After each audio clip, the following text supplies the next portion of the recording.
Assalamualaikum warahmatullahi wabarakatuh. Berjumpa lagi bersama saya Tri Andini. Dalam video kali ini, saya akan melakukan sebuah podcast bersama dengan rekan saya yang bernama Angelika Putri Panggabean, yang mana beliau telah hadir dalam acara pertemuan virtual hari ini. Selamat siang, Angelika. Selamat siang, Tri Apa Andini. kabar? Baik, sehat. Alhamdulillah. Baiklah, pada hari ini kita akan melakukan sebuah podcast mengenai tentang proklamasi kemerdekaan Indonesia dan pengakuan kemerdekaan RI dari India, Mesir, Australia, PBB, KMB, dan juga dengan sikap Belanda. Baik, di sini saya akan memulai pertanyaan kepada Saudari Angelika. Nah, yang dimana pertanyaan saya ini adalah, menurut Anda, dari negara mana saja yang mengakui kemerdekaan Indonesia ini yang juga mereka memiliki peran besar dalam mewujudkan proklamasi kemerdekaan negara Indonesia? Baiklah, dari beberapa artikel dan pelajaran sejarah yang telah saya pelajari, dapat disimpulkan bahwa Mesir adalah salah satu negara yang memiliki peran besar dalam kemerdekaan Indonesia sendiri. Nah, ini dapat dilihat juga dari Mesir yang ikut menggalang dukungan dari Liga Arab agar menerima kedaulatan Indonesia di mata hukum internasional. Dari segi kronologi, Mesir secara de facto mengakui kemerdekaan Indonesia pada 22 Maret 1946. Dukungan ini sendiri muncul melalui diplomat RI di ibu kota Kairo sendiri. Lalu pada beberapa bulan setelah Soekarno mengkonsolidasikan kabinet, tak sekedar mengakui Mesir pun meyakinkan Suriah, Irak, Qatar serta Kerajaan Arab Saudi untuk mengakui kemerdekaan Indonesia sendiri. Lalu pada 10 Juni 1947, Mesir juga mengakui Indonesia secara de jure dengan menunjuk Haji Muhammad Rashidi sebagai kuasa usaha hubungan Republik dengan Arab pada RI, serta membuka kedutaan besar di Kairo. Hubungan Republik Indonesia dengan Liga Arab pun terjalin secara formal. Liga Arablah yang berkali-kali mengecam serta mendesak Belanda untuk menghentikan agresi militernya. Dari peran Mesir itu sendiri, saya dapat menyetujui bahwa Mesir merupakan negara yang berperan besar dalam kemerdekaan Indonesia. Hal ini dapat juga dilihat dari berbagai media massa di Mesir yang di sana itu senang sekali menampilkan pernyataan dari partai politik serta ormas setempat yang mengkritik Belanda. Lalu juga masyarakat Mesir juga sangat antusias dalam memberi dukungan yang kuat bagi kemerdekaan Indonesia sendiri. Oke. Sampai di situ saja. Baik, terima kasih kepada Saudari Angelika. Nah, di sini saya juga akan menanyakan kepada Saudari, selain negara yang disebutkan tadi, adakah negara lain yang mengakui kemerdekaan Indonesia ini? Selain Mesir, tentu ada juga beberapa negara yang mengakui Indonesia sendiri sebagai negara merdeka, yaitu seperti negara Lebanon, Arab Saudi, Yaman, dan juga Suriah. Ya, oke. Ini. Baik, terima kasih atas penjelasannya. Nah, di sini saya juga akan menanyakan yang berkaitan tentang bagaimana sih respon PBB terkait dengan kemerdekaan negara Indonesia ini?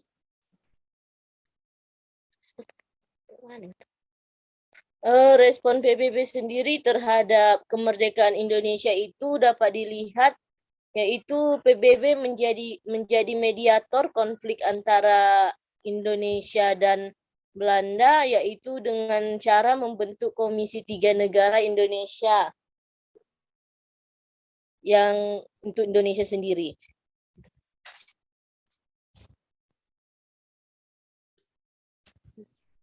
Baik, di sini saya juga akan menanyakan, bisakah Anda menceritakan bagaimana berjalannya peristiwa proklamasi kemerdekaan negara Indonesia itu berlangsung?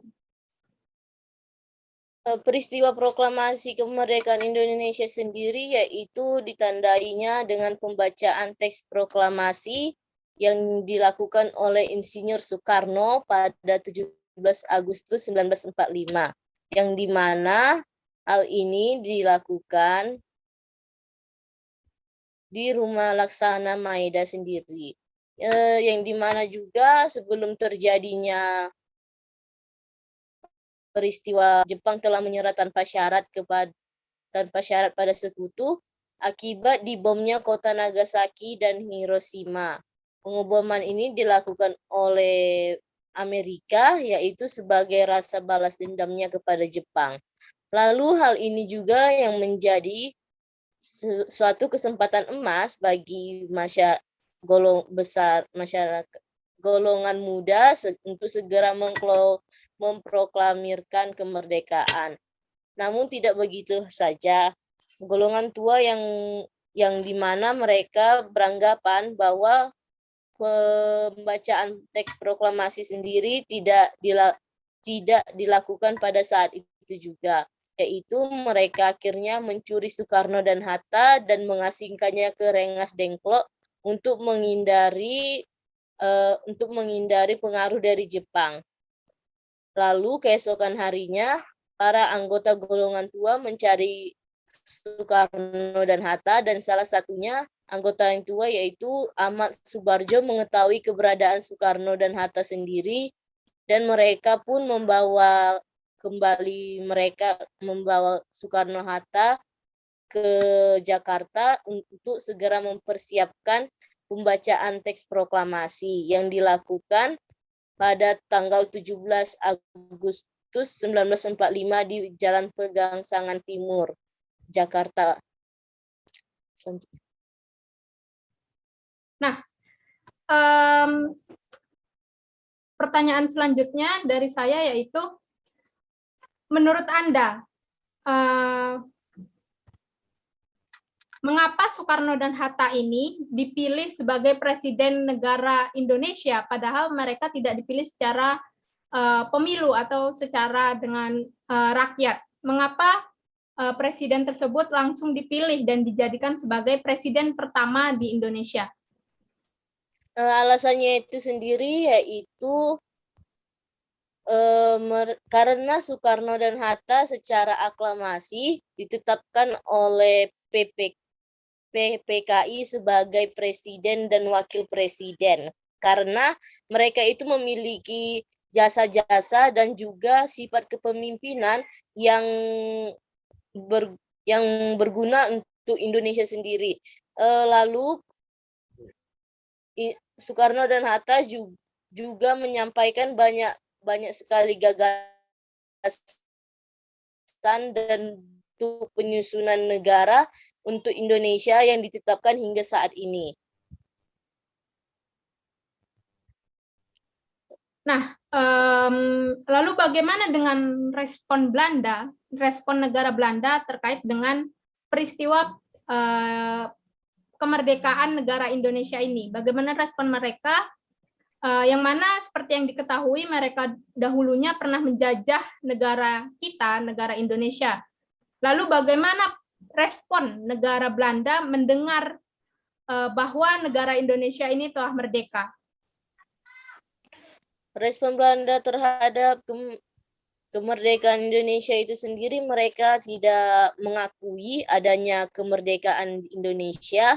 Lalu mereka juga berupaya untuk merebut ke Indonesia kembali dan kekuasaan mereka di Indonesia. Dan mereka juga kembali datang lagi ke Indonesia dengan membawa tentara sekutu yang digunakan untuk mengembalikan pasukan Jepang ke asalnya. Seiring berjalannya waktu, mereka juga mendirikan Netherlands India Civil Administration, yaitu atau NICA, atau pemerintahan sipil India, untuk membentuk kembali pemerintahan India Belanda dan menjadikan Indonesia sebagai negara jajahannya lagi. Belanda juga menguasai beberapa kota besar di Indonesia dan juga membentuk negara federal untuk memecah Indonesia dan mendirikan negara boneka seperti negara Pasundan, negara Indonesia Timur, dan negara Sumatera Timur. Puncak usaha Belanda ini sendiri dilakukan dengan diluncurkannya agresi militer 1 dan juga agresi militer 2. Akibat agresi ini, banyak wilayah di Indonesia yang dikuasai militer Belanda. Termasuk juga itu adalah kota Yogyakarta. Hal ini membuat Presiden Soekarno harus mengungsi ke Yogyakarta. Belanda baru mengakui kemerdekaan Indonesia itu pada tanggal 27 Desember 1949, yaitu setelah dilakukannya kesepakatan dari Konferensi Meja Bundar atau KMB yang dilakukan di Den Haag pada tanggal 3 Agustus tahun 1949 sampai 2 November 1949. Nah, ini pertanyaan terakhir dari saya. Adakah suatu kontroversi dari golongan pemuda Indonesia pada saat perumusan naskah proklamasi itu?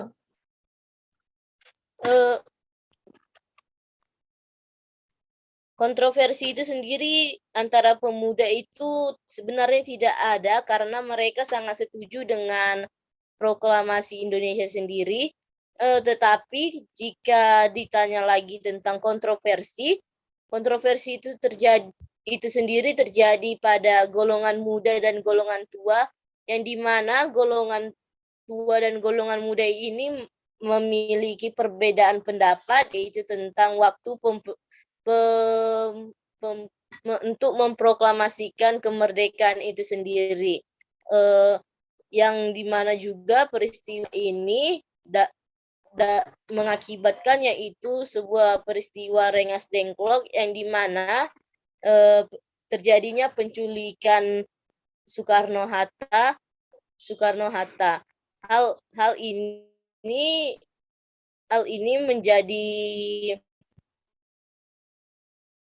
Hal ini dilakukan karena golongan muda tidak ingin golongan tua atau juga Soekarno Hatta dipengaruhi oleh Jepang kembali.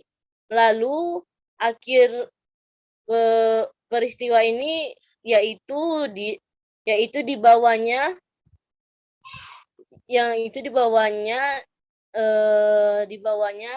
Soekarno Hatta ke Jakarta oleh Yusuf Kunto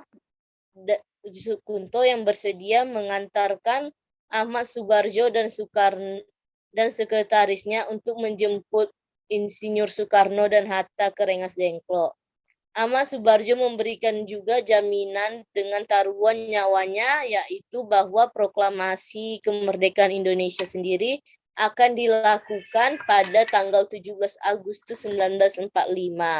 Selambat-lambatnya pukul 12 waktu Indonesia Barat. Dengan jaminan itu, Komandan Kompi Petakukando Subeno bersedia melepas Insinyur Soekarno dan Dr. Muhammad Hatta beserta rombongan untuk kembali ke Jakarta. Rombongan tersebut tiba di Jakarta pada pukul 17.30 waktu Indonesia Barat. Hal itulah yang menjadi sejarah singkat, yaitu tentang peristiwa Rengas Dengklok, yang dimana peristiwa ini terjadi sebelum proklamasi kemerdekaan Indonesia. Oke, baik. Terima kasih kepada Saudari Angelika atas penjelasan dan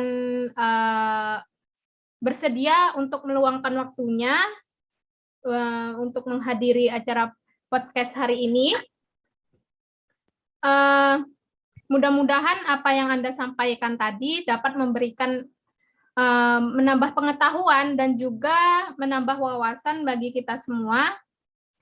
Baiklah, saya mengucapkan terima kasih karena telah bersedia menghadiri acara hari ini. Lebih dan kurang, saya mohon maaf. Saya pamit undur diri. Wassalamualaikum warahmatullahi wabarakatuh. Selamat siang, Saudari Angelika. Selamat siang, Saudara Kriandini.